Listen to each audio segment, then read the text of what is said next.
আপনারা শুনছেন community radio JU at 90.8 megahertz. At 90.8 megahertz. Community radio JU 90.8 megahertz.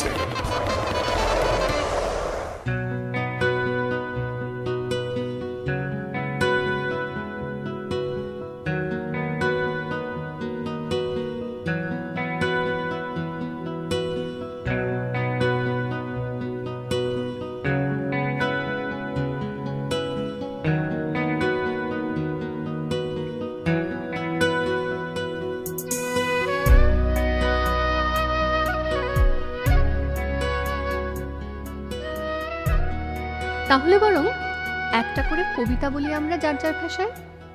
হঠাৎই প্রস্তাবটা পারল উরুগুয়ের এক মাঝবয়সী ঔপন্যাসিক বন্ধু।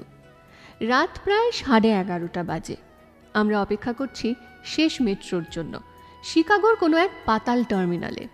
আমরা মানে আমি, বাংলাদেশের এক ছোট গল্পকার, প্যালেস্তাইনের এক নভেলিস্ট, আলজেরিয়ার এক নাট্যকার, লেবাননের এক কবি আর উরুগুয়ের এই হাসিখুশি লেখকটি। সদ্য আইওয়াতে লেখক কর্মশালা শেষ করে আমরা তখন কয়েকটা মার্কিন শহরে ঝটিকা সফররত। লম্বা আলো আঁধারি প্ল্যাটফর্মে আমাদের এই হুল্লোড়ের জটলা ছাড়া আছে বলতে মোটে একজন মেয়ে। সে আমাদের থেকে বেশ খানিকটা দূরেই দাঁড়িয়ে আট চোখে দেখছে আমাদের। টপ আর স্কার্ট পরা, সোনালি চুলের গুচ্ছ পনিটেল করে বাঁধা, পিঠে স্কুল ব্যাগ নেওয়া বছর 15-16 এক ফুটফুটে মেয়ে।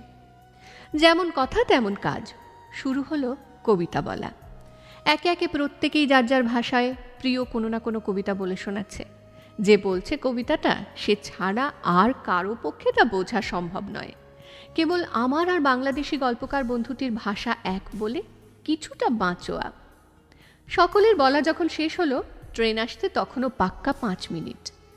এই যে তুমি এবার একখানা কবিতা শোনাও দেখি আমাদের। কেউ কিছু বুঝে ওঠার আগেই ছোট্ট মেয়েটির দিকে দৌড়ে গেল লাতিন আমেরিকীয় বন্ধুটি।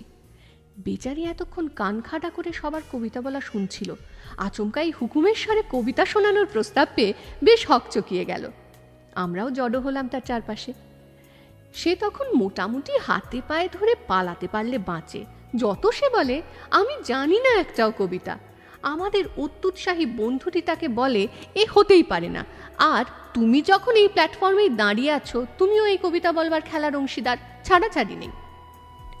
সে কিছুক্ষণ দাঁত দিয়ে নখ কাটতে কাটতে আকাশ পাতাল ভাবল। তারপর হঠাৎ পিঠের ব্যাগটা প্ল্যাটফর্মে নামিয়ে রেখে বলল, আমি এই একটা কবিতাই জানি কেবল, বলে মিনিট দুয়েকের একটা ব্যালের পিস নেচে দেখালো। নাচের শেষে প্রায় পাথর হয়ে যাওয়া আমাদের সলজ্জ গলায় বলল, এইটাই আমার প্রিয় কবিতা।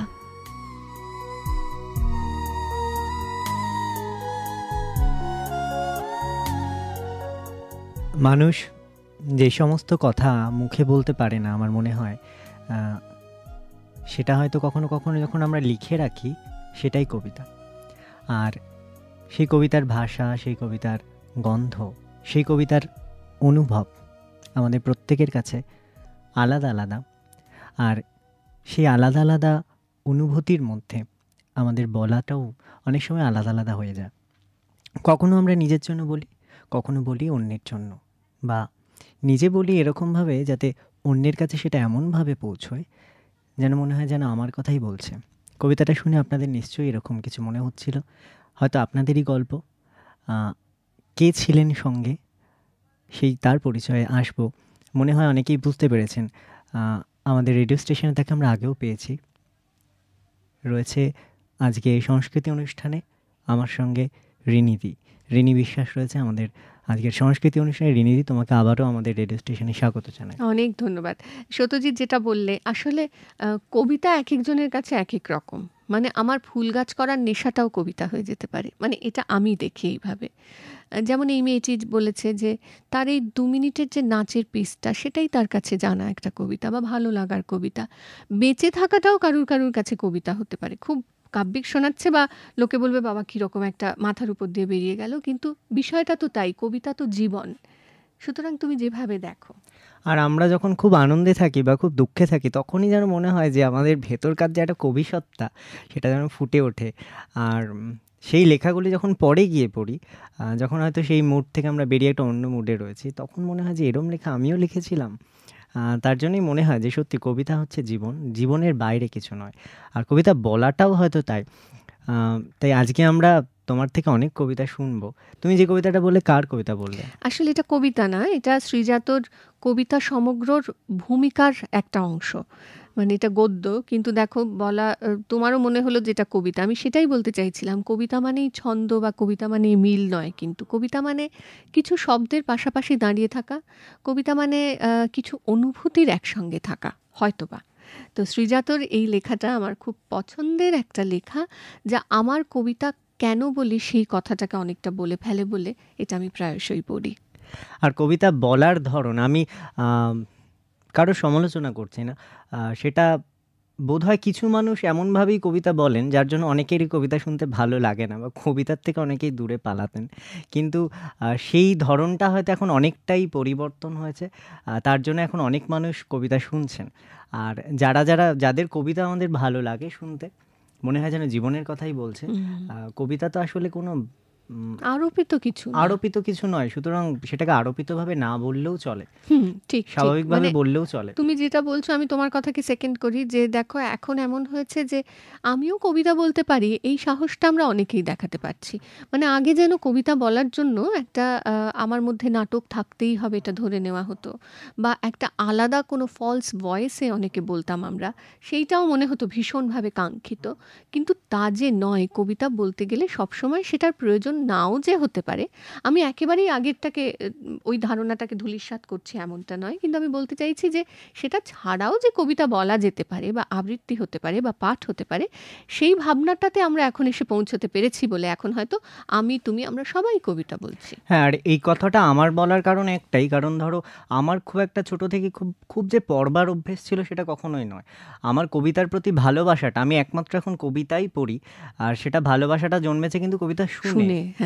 মানে কবিতা, কারোর কণ্ঠে কবিতা শুনে আমার মনে হয়েছে বাহ, মানে আকর্ষণটা তৈরি হওয়ার একটা কারণ লাগে, এই জায়গাটা বোধহয় এই আবৃত্তি শিল্পী যারা রয়েছেন এখন, যারা কবিতা বলেন, তারাই আমাদেরকে করে দিয়েছেন।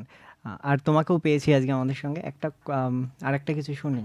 আচ্ছা, তাহলে আমি বরং ছোটদের জন্য একটা কবিতা বলি। ছোটদের মানে আসলে আমরা প্রত্যেকেই ছোট সেই এক অর্থে, সেরকম না। আমি একটা নতুন কাজ করলাম, নবরবি কিরণ এবং শ্রীনিবাস মিউজিকের পক্ষ থেকে একটা অ্যালবাম বেরিয়েছে আমার, ছোটদের রবি বলে। রবীন্দ্রনাথ ঠাকুরের শিশু এবং শিশু ভোলানাথের 15টা কবিতা সেখানে আছে। সেই কবিতাগুলো আসলে করার একটা কারণ অবশ্যই আমার ছেলে পাবলো, যে ও বই পড়ে, ও পড়ে না এমনটা না, কিন্তু তা সত্ত্বেও এইভাবে যদি আরও অনেক ছোট যারা বই পড়ে না তাদের সামনে কিছু কবিতা দিয়ে দেওয়া যায়, মানে তুমি যেমন বললে তোমার শুনে শুনে ভালো লেগেছে, তারা যদি শুনে শুনে অন্তত একটু ইচ্ছে হয় যে আচ্ছা দেখি তো আর কি কবিতা আছে, মাকে যদি একটু জিজ্ঞেস করে, তাহলে হয়তো আমরা আজকের প্রজন্মের কাছে আরও বেশি রবি ঠাকুরকে পৌঁছে দিতে পারবো। সেই ভাবনা থেকে করা। তো সেই একটা কবিতা, মানে আমার ওই অ্যালবামে আছে এরকম একটা কবিতা, খুব পরিচিত কবিতা, কিন্তু সেটা একটু বলি। রবীন্দ্রনাথের সমালোচক।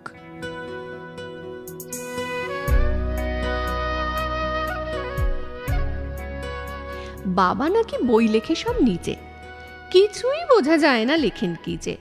সেদিন পড়ে শোনাচ্ছিলেন তোরে, বুঝেছিলি বল মা সত্যি করে, এমন লেখায় তবে বল দেখি কি হবে। তোর মুখে মা যেমন কথা শুনি তেমন কেন লেখেন না কৌনি। ঠাকুরমা কি বাবাকে কখনো রাজার কথা শোনায়নি কোনো? সেসব কথাগুলি গেছেন বুঝি ভুলি। স্নান করতে বেলা হলে দেখে তুমি কেবল যাও মা ডেকে ডেকে, খাবার নিয়ে তুমি বসেই থাকো, সে কথা তার মনেই থাকে না করেন সারা বেলা লেখা লেখা খেলা। বাবার ঘরে আমি খেলতে গেলে তুমি আমায় বলো দুষ্টু ছেলে, বকো আমায় গোল করলে পরে, দেখছিস নে লিখছে বাবা ঘরে। বল তো সত্যি বল, লিখে কি হয় ফল। আমি যখন বাবার খাতা টেনে লিখি বসে দোয়াত কলম এনে, ক খ গ ঘ উঙ হ জ ব র, আমার বেলা কেন মা রাগ করো।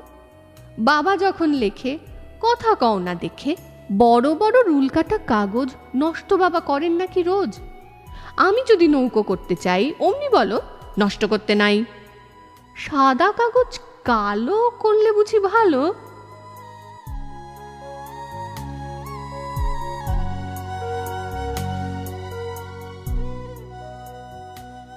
যে ছোটদের একটা অদ্ভুত জিজ্ঞাসা যে আমিও তো লিখছি, তাহলে আমাকে গুরুত্ব না দিয়ে বাবাকে গুরুত্ব কেন দিচ্ছ? বাবার কথা তো আমি বুঝতে পারছি না, তাহলে বাবা নাকি একটা বই লেখে, সেটা বোঝে কে? আমার বোঝার মতো তো লিখছেন না। তো মানে আসলে আরও একবার সেই ছোটবেলায় ফিরে যাওয়ার সুযোগ, এবং সেখানে কবিতাগুলো দেখতে দেখতে আবারও একবার মনে হওয়া যে সত্যি তো ছোটবেলায় কত কিছু এরকম না জানা থাকে আমাদের, কত ভাবনা থাকে যেগুলো কিলবিল করে, এবং মার কাছেই সেই সমস্ত প্রশ্নের উত্তর। মানে সবসময় মাই হচ্ছেন মুশকিল আসান, মানে সেই ছোটবেলা থেকে এখনও, মানে সেই অর্থে মাই সেই জায়গায় যে কোনো প্রশ্নের উত্তর না জানা থাকলে এখনও কেন যেন মনে হয় মা বোধহয় বলে দিতে পারবে। তো আর আমরাও শুনবো আরও এরকম আরও প্রশ্নের অনেক উত্তর শুনবো। এখন সময় একটা বিরতি নিয়ে ফিরে আসছি এক্ষুনি। বেশ।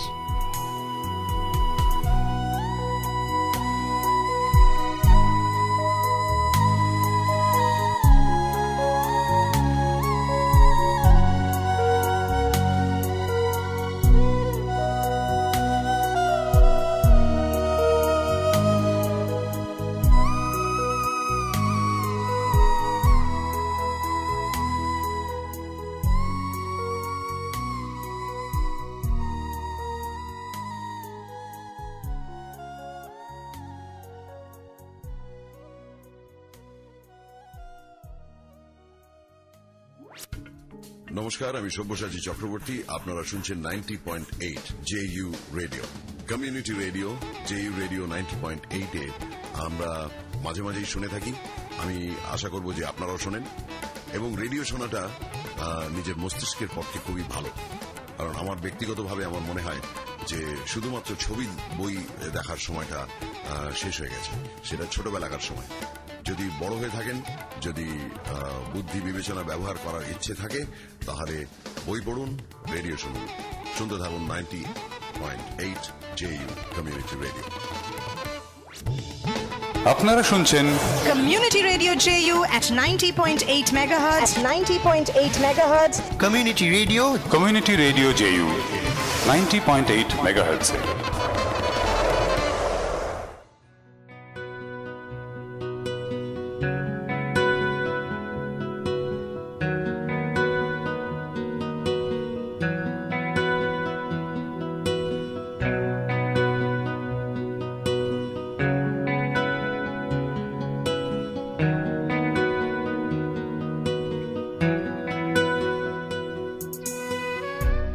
ফিরে এলাম বিরতির পর।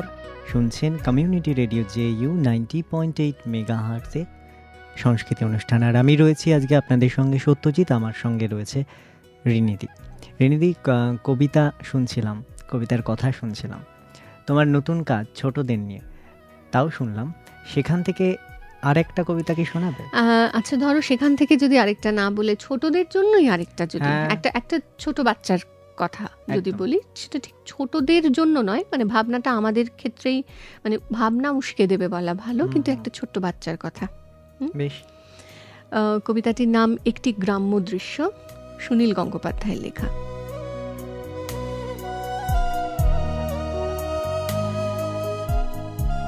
মাটির দাওয়ায় খুদে মাস্টার ক্লাস 6-এর গুটুলি, হাতে বেত নেই, তর্জনী তোলা, নাকের ডগায় চশমা, খেলনা চশমা, চশমা ছাড়া কি মাস্টার সাজা মানায়? মেঘ ভাঙা চাঁদ, পোষা বেডালটা এই দৃশ্যটা দেখছে। ছাত্রী মাত্র একটি, তার মন নেই পড়াশুনোয়, ছটফটে ভাব, পালাবার তাল, বড় চঞ্চল চাহনি। চুল বাঁধা নেই, শাড়ির আঁচল ঘাম মুছে মুছে ময়লা, কাতর গলায় জানালো, গুটুলি এবার আমায় ছেড়ে দে। গুটুলি চক্ষু পাকিয়ে বলল, হাতের লেখাটা দেখাও, যা পড়া দিয়েছি শেষ না করলে কোথাও যেতে পারবে না। ভারী ফাঁকিবাজ, এখনো নিজের নামের বানান শেখনি? দীর্ঘ ইকার লিখতে দুবার চক্ষরিখানা ভাঙলে। মেঘ ডাকছে রে, ভিজে যাবে সব, খোলা আছে বুঝি জানলা, এখনো বৃষ্টি আসেনি, আগেই ওঠার জন্য ব্যস্ত। রান্না বান্না কিচ্ছু হয়নি, রাত্রিরে তোরা খাবি কি? সেসব জানি না, পড়ার সময় শুনবো না কোনো বায়না। কড়া মাস্টার গুটুলি কিছুতে ছাত্রীকে ছুটি দেবে না। মাতৃভাষাটা মাকে শেখাবেই ক্লাস 6-এর ছেলেটা।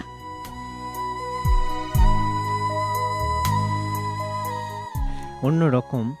আর আমারও থট প্রভোকিং আর কি, যে আসলে এইভাবে যদি মার কাছে যেমন আমরা অনেক কিছু শিখি, সেরকম অনেক মা তো আছেন যারা হয়তো বা সুযোগের সুযোগ ছিল না, সেই জন্য অনেক কিছু শিখতে পারেননি। তারা যদি ছেলে বা মেয়ের কাছে কিছু শিখে নিতে পারেন, আমরা ছেলে বা মেয়ে যদি একটু এগিয়ে আসি, তাহলে কেমন হয়, দেশটা একটু বদলায়। আর কবিতা বোধহয় তার একটা বড় হাতিয়ার। অস্ত্র। আর একদম। আমরা এবার একটু বড় হই। হ্যাঁ, তাহলে প্রেমে যাই, প্রেমের কথা বলি নাকি? প্রেমের কথা বলতে পারি একদম। আসলে ভালোবাসার কথাই তো, কোথাও না কোথাও ঘুরে ফিরে সেই ভালোবাসার কথাতেই আসতে ইচ্ছে হয়। আচ্ছা,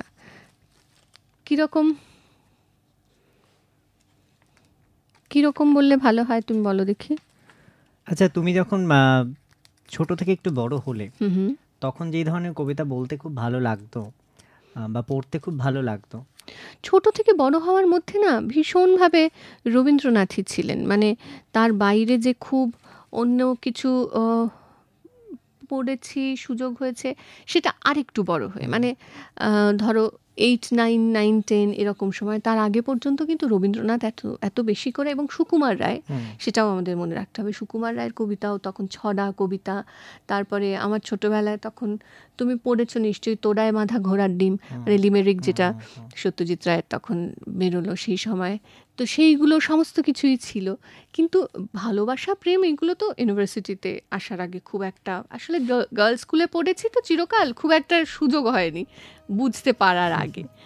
আচ্ছা, আমি রুদ্র মোহাম্মদ শহীদুল্লাহর একটা ভালোবাসার কবিতা বলি, কিন্তু এই ভালোবাসার কথাটা একটু অন্য রকমের ভালোবাসার কথা।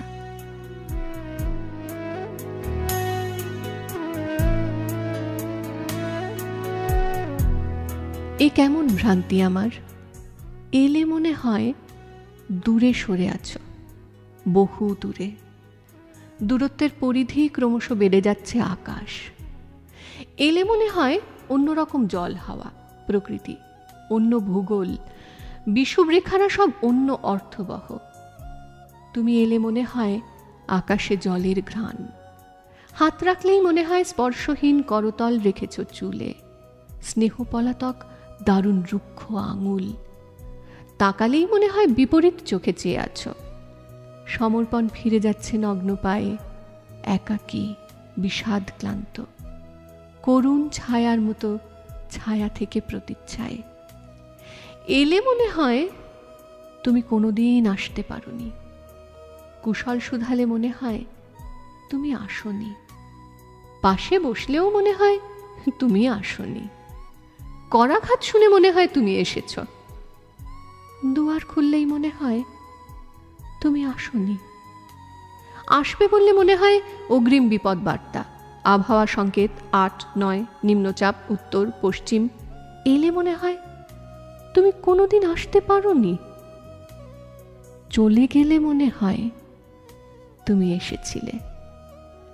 চলে গেলে মনে হয় তুমি সমস্ত ভুবনে আছো।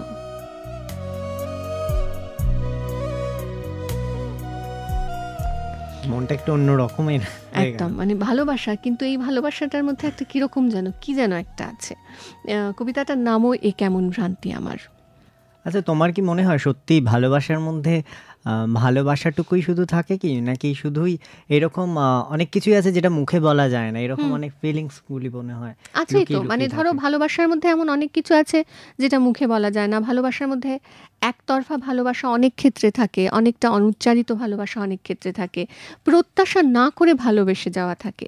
মানে মনে হয় যে আমি এমন একজনকে ভালোবাসছি বা ভালোবাসার মধ্যে এমনভাবে আছি যেখানে উল্টো দিকের মানুষটা আমায় চাইছে না, আমি সেটা জানি, তা সত্ত্বেও তো আমি ভালোবাসছি। এই ভালোবাসাটার আকুতি বা তীব্রতা হয়তো অনেক বেশি। মানে কবিতা হয়তো এইরকম ভালোবাসার থেকেই আসে। আচ্ছা, তুমি এটা বলছো যেহেতু আমার রবীন্দ্রনাথের একটা কবিতার কথা মনে পড়ছে, যে তিনি এক জায়গায় বলছেন যে তুমি যদি আমায় ভালো না বাসো, রাগ করি যে এমন আমার সাধ্য নাই। এমন কথার দেব না কো আভাসও, আমারও মন তোমার পায়ে বাধ্য নাই। নাইকো আমার কোনো গরিমা গরব, যেমন করেই করো আমায় বঞ্চিত, তুমি নাড়াও তোমার সোনার প্রতিমা রবে আমার মনের মধ্যে সঞ্চিত। দৈবে স্মৃতি হারিয়ে যাওয়া শক্ত নয়, সেটা কিন্তু বলে রাখা সঙ্গত, তাহা ছাড়া যারা তোমার ভক্ত নয়, নিন্দে তারা করতে পারে অন্তত। তাহা ছাড়া চিরদিনই কি নষ্টে যায়, আমারও এই অশ্রু হবে মার্জনা। ভাগ্যে যদি একটি কেহ নষ্টে যায়, সান্ত্বনার্থে হয়তো পাবো চারজনা। কিন্তু তবু তুমিই থাকো, সমস্যা যাক ঘুচি, স্মৃতির চেয়ে আসলটিতেই আমার অভিরুচি। বাহ, একদমই সেটাই। মানে কেউ তো বাধ্য নয় আরেকজনকে ভালোবাসতে, বা তুমি বাধ্য করতেও পারো না কখনো। রবি ঠাকুর যেভাবে বলেছেন আমরা সেভাবে বলতে পারবো না, কিন্তু তবু মানে আমাদের চাওয়াটা হয়তো থাকবে সেরকম। মানে নিশ্চয়ই সেরকম আমরা আরও অনেকে অনেক কবিতা পড়েছি, কিন্তু আরেকটা কবিতা তোমার একটু অন্য রকম, কিন্তু নির্মলেন্দু গুণের কবিতা।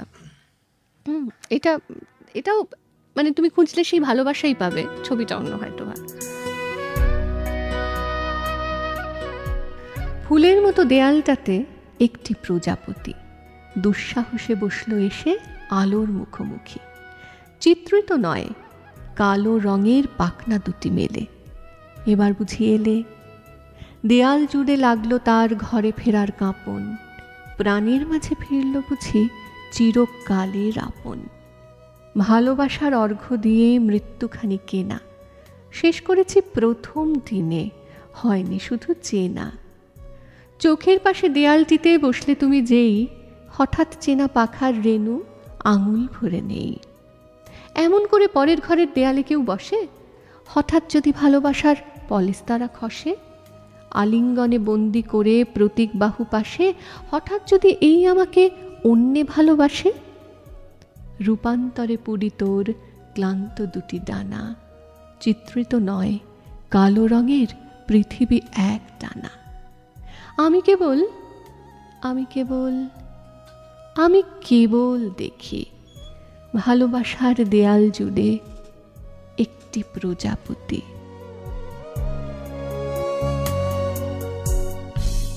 আমরা ভালোবাসায় ছিলাম, ভালোবাসাতেই আছি আর ভালোবাসাতেই থাকবো, কিন্তু এখন একটু যদি আরেকটু অন্য কিছু শোনাও। অন্য কিছু আসলে ভালোবাসার বাইরে খুব যাওয়া একটু মুশকিল, কিন্তু ভালোবাসার কথাই, ওই যে তোমায় যেটা বলছিলাম যে কথা দেওয়া না থাকলেও ভালোবেসে যেতে ইচ্ছে করে, সেই রকম একটা কবিতার কথা বলি। হ্যাঁ, নদীর উজান বেয়ে তোমার কাছে যেতে চাই, অনাহত আমি জানি, গা ছুঁয়ে কথা দেওয়া নেই তাও জানি, তবুও যেতে চাই। ফিরিয়ে দেবে, মুহূর্তে নিষ্প্রাণ হব আমি। বাড়ির উঠোনে ফিরে ঘরের দাওয়ায় বসে জোনাকি জলা গোধূলিতে শাড়ির আঁচলে মুছে রাখবো অপমানের জলছাপ। জানি, তবুও যেতে চাই। যোজন মাইল দূর থেকে তুমি জয়নুলের ক্যানভাসের হাভাতে যুবতী ভাববে আমাকে। মুচকি হাসি টিপ্পনিতে মিশরের মমি হব আমি। বিবর্ণ চাঁদ আমার ঘর জুড়ে আঁধার দেবে, তবুও যেতে চাই। রক্তে বিষ নেই আমার, বিশ্বাস করো, পারাপারের রহিম মাঝিও জানে সে কথা। প্রাচীন বট ঝুরি ঝুলে তোমাকে নদীর চর জাগার গল্প শোনাতে যাব।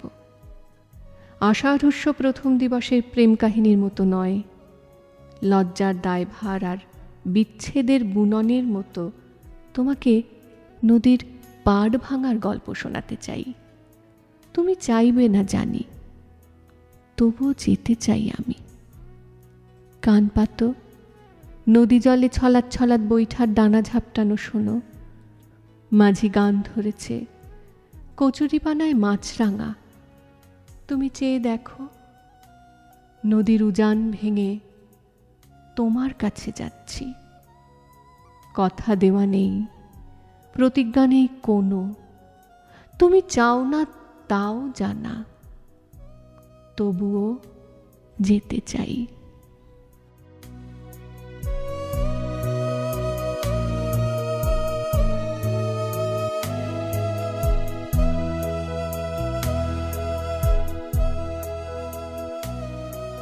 আমার এক বন্ধু শুভ্রজিতের লেখা নদীর উজান ভেঙে, এইটা কি জানি কোথাও খুব মনে হচ্ছিল যে ভালোবাসা তো এরকম হওয়া উচিত, তার চেহারাটা এরকম হলে মন্দ কিসে হয়। মানে সত্যি তো কেউ আমাকে হাতে পায়ে বেঁধে এই শর্ত দেয়নি যে তুমি আমায় ভালোবাসছো তাই আমাকেও তোমায় ভালোবাসতে হবে। কথা নাই দেওয়া থাকতে পারে, তোমার কাছে হয়তো বা টিপ্পনি জুটবে, তারপরেও তো আমি ভালোবেসে যেতে পারি।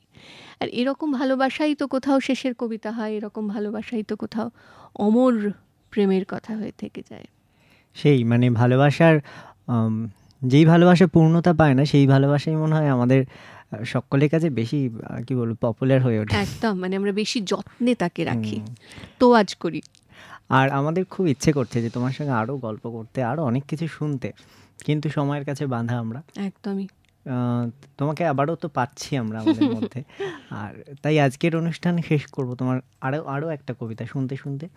আর আপনাদের কেমন লাগলো অনুষ্ঠান আপনারা অবশ্যই আমাদেরকে জানাবেন ফোন করে 24146060 এই নাম্বারে। মেল করুন radiojeu@gmail.com, ফেসবুকে আসুন www.facebook.com/radiojeu। আর অনুষ্ঠান শেষ করব রিনিদির কবিতা দিয়ে। আমার সবসময় আসলে আমি খুব আমাকে সবাই বলে যে আমি খুব পজিটিভ টুয়ার্ডস লাইফ। সবসময় মনে হয় সব কিছু ভালোই হবে এবং মানুষই সেই ভালোটা করতে পারে। মানুষ পারে কবিতার নাম শুভেন্দু মাইতির।